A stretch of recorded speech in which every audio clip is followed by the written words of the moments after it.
Hey everyone, welcome back to Effective English Learning. I'm Mia. And I'm James. Lovely to have you here with us today. James, here's a tiny question that trips up so many learners. A friend asks, "So, what did you do yesterday?" And suddenly you're not sure which words to use. Sound familiar? Very familiar. Talking about the past is one of the first things we want to do, tell someone about our day, and one of the first places the grammar gets wobbly. So today's all about that, how to talk about yesterday in English. Exactly. And the good news is the past in English has one main tense you'll use again and again, the past simple. Learn its shape and you can tell the story of any day. Just one main tense? That sounds much friendlier than I feared. Encouraging. Learners often imagine dozens of rules waiting for them. Really, it's one clear pattern and just a small handful of exceptions. Amazement. So the fear is bigger than the grammar. That's reassuring already. It really is.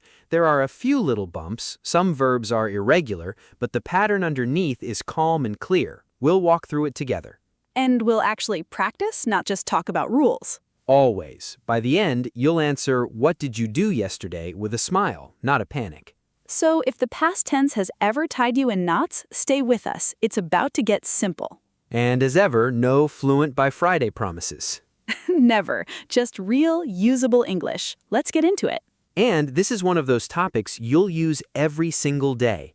Every "how was your day" needs the past tense. So it's not abstract grammar, it's the stuff of real conversations. That makes it worth learning well. Before we dive in, if you enjoy these chats, please tap subscribe. It's free, and it helps more learners find us. And a quick like really does help. Thank you so much. It means a lot. So, Mia, let's start simple. When do we use the past simple? For things that already happened, that are finished? Exactly. Finished actions at a finished time. Yesterday, last night, an hour ago. The moment is over. That's past simple. And how do I actually make it? What's the pattern? For most verbs, you simply add ed. Walk becomes walked. Play becomes played. Watch becomes watched. One little ending and you're in the past. So yesterday I walked to work, I played football, I watched a film. Just add ed? 3 verbs, 3 little eds, and a whole afternoon described. Not bad for one small ending. The hardest working 2 letters in English. Perfect. You've just told me about your whole day. That's the power of it. One ending unlocks hundreds of verbs. And is there a phrase people use to ask about my day casually? There's a lovely, friendly one. What did you get up to? What did you get up to? That sounds relaxed. Does it just mean what did you do? Exactly that. What did you get up to yesterday? It's warm and informal, the kind of thing a friend says over coffee. So instead of a stiff, what did you do, I get a cozy, what did you get up to? Much cozier. Now there's a small surprise hiding in that ed ending. Let's listen to it. Is the past simple the same whether I'm talking about I, you, or she? Wonderfully, yes. That's a little gift in English. I walked, you walked, she walked, they walked. The verb doesn't change. One form fits everybody. A surprise in ed? What do you mean? Well, ed is spelled the same every time, but it's pronounced 3 different ways. Most learners never notice. 3 ways? But it's the same 2 letters. It is, but listen, sometimes it sounds like a soft T, walked, watched, helped. Sometimes it sounds like a D, played, loved, cleaned. And sometimes it's a whole extra syllable, id, wanted, needed, started. Walked, played, wanted. Oh, I can hear it now. They really are different. Notice the pattern if you like. That extra id mostly comes after a T or a D sound. Wanted, needed, started. So the word almost tells me how to say it. Clever. And here's the lovely part. You don't need to memorize a rule for it. If you just copy natural speech, your ear learns it for you. So this is where saying it out loud really helps. Exactly. Say wanted, needed, started a few times and feel that little id. Your mouth remembers it better than any chart ever could. So the pronunciation sorts itself out through practice, not memorizing. And shadowing helps here more than anything. Copy a real sentence and the ed sound comes along for free. So I'm not studying the ED, I'm just borrowing it from a real voice. Beautifully. And a quick spelling note across the ocean. Some past verbs differ in the US and the UK. Oh, give me an example. Americans usually write learned, dreamed, spelled, all with ed, but in Britain you'll often see learnt, dreamt, spelt, with a T. Learned in America, learnt in Britain. Same meaning, different spelling. Exactly. Both are correct, just pick one and stay consistent, as always. So if I get the ED sound slightly wrong, will people still understand me? Almost always, yes, so don't let it stop you. The sound is the polish, not the message. Say it and it slowly gets smoother on its own. Okay, you mentioned some verbs are irregular. That word always makes me nervous. Don't worry, irregular just means they don't take ed. They have their own special past form. And the most common ones you already half know. Like which? Go becomes went, have becomes had, see becomes saw, eat becomes ate, do becomes did. No ed, just a new word. Yesterday I went to town. I had lunch, I saw a friend, I ate too much cake. A perfect and delicious past simple day. You used 4 irregular verbs without a single stumble. I did, didn't I? They're not as scary as the name suggests. And you use them constantly, so they sink in fast. Went alone shows up in almost every story about a day. So the common ones practice themselves just by me talking about my life? Not at all. And here's the kind secret. There are only a few dozen common ones. Learn them like little vocabulary friends, a handful at a time. Any tip for actually remembering them? Use them in true sentences about your own life. I went to work. I saw my mom. I made dinner. Your real day makes them stick. So instead of a long list, I tell my own little story with them. And a funny or embarrassing memory sticks even better. Your brain loves a good story. So my most dramatic days are my best grammar lessons. Exactly.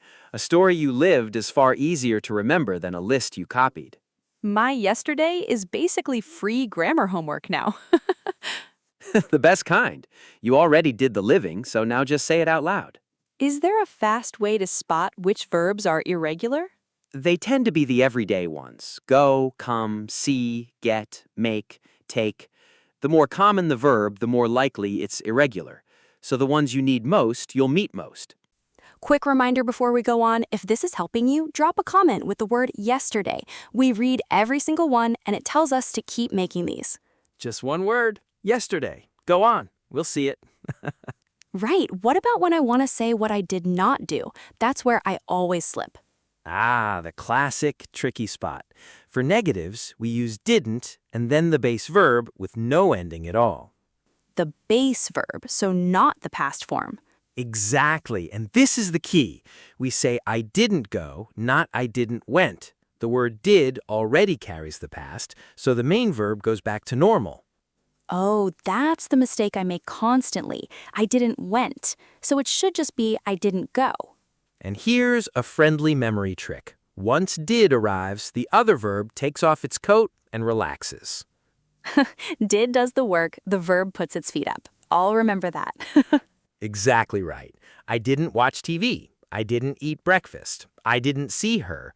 Once didn't is there, the verb relaxes back to base. And questions work the same way, don't they? They do. We start with did, then the base verb. Did you sleep well? Did you have a good day? What did you do? So, did you went is wrong too. Wrong, yes. It's did you go. Same rule. Did holds the past, and the verbs stay simple. Master that one idea, and half of your past tense worries just disappear. Did and didn't carry the past. The verb stays base. That's the golden rule. Frame that one and put it on the wall. It's funny, the mistake feels so natural because I'm just trying to add the past twice. That's exactly it. And it's a smart mistake. You're being logical. English just only needs the past once on did, so let did do the work. Okay, let's put it all together. How do I tell the whole story of my yesterday? With little joining words that put events in order. First, then, after that, and finally. So they line my sentences up like a little timeline? Exactly. First, I woke up early. Then I had breakfast. After that, I went to work. Finally, I had an early night. A whole day, clear and easy. I had an early night. I love that. It just means I went to bed early? Exactly, a cozy little phrase. And here's another. When you stop work for the day, you call it a day. Call it a day. So to finish for the day. Right.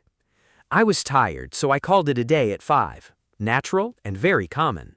And if something happened not yesterday but recently, a few days ago. Then you can say the other day. I saw a great film the other day. It's a friendly, vague way to say recently. The other day, so I don't even need the exact date. And those little time words at the front, yesterday, last night, the other day, instantly tell the listener you're in the past. So the time word sets the scene, and the verbs tell the story. Not at all. First, then, after that, finally, plus a few warm phrases, and you can tell the story of any day beautifully. So my yesterday has a beginning, a middle, and an end, just like a little story. And people love a little story. That's how real conversations are made. What if I want to say how I felt about my day, not just what I did? Lovely idea. Just add a feeling. It was a good day, or I was really tired. Was and were are your past tense friends for feelings and descriptions. Let's pull it all together. James, when do we use the past simple? For finished actions at a finished time, yesterday, last night, an hour ago. Add ed to most verbs and learn the common irregulars like went, had, and saw. And the golden rule for negatives and questions? Did and didn't carry the past, so the main verb goes back to base. I didn't go. Did you go? Never didn't went. And to tell the whole story of a day. First, then, after that, finally. A simple timeline, in order. And today's handy phrases. What did you get up to? To have an early night. To call it a day. The other day, and learned versus the British learnt. A lovely little set. I think I'll start with, what did you get up to? A perfect opener, warm, friendly, and instantly past tense. And the one big idea if you forget everything else. Talking about yesterday is just telling a little story. Add ed, lean on did, and say it out loud. Your day is your grammar practice. You've already lived it, so go and tell it. And don't aim for perfect. A few little wobbles won't stop anyone understanding your story. Told with warmth beats told perfectly. We say that every week, and it's always true. Before we go, here's our question for you, and we really do read the comments. Here it is. Tell us one thing you did yesterday in one past simple sentence down in the comments. We'd love to read about your day. And if today helped, a like, a subscribe, and a share with a friend who's learning English would honestly mean the world to us. Next time, we're talking about the tiny words that make you sound natural. Well, actually, the little glue of everyday English. Until then, tell your little story and add your ed. And remember, your yesterday is the perfect place to practice. See you next time. Bye, everyone.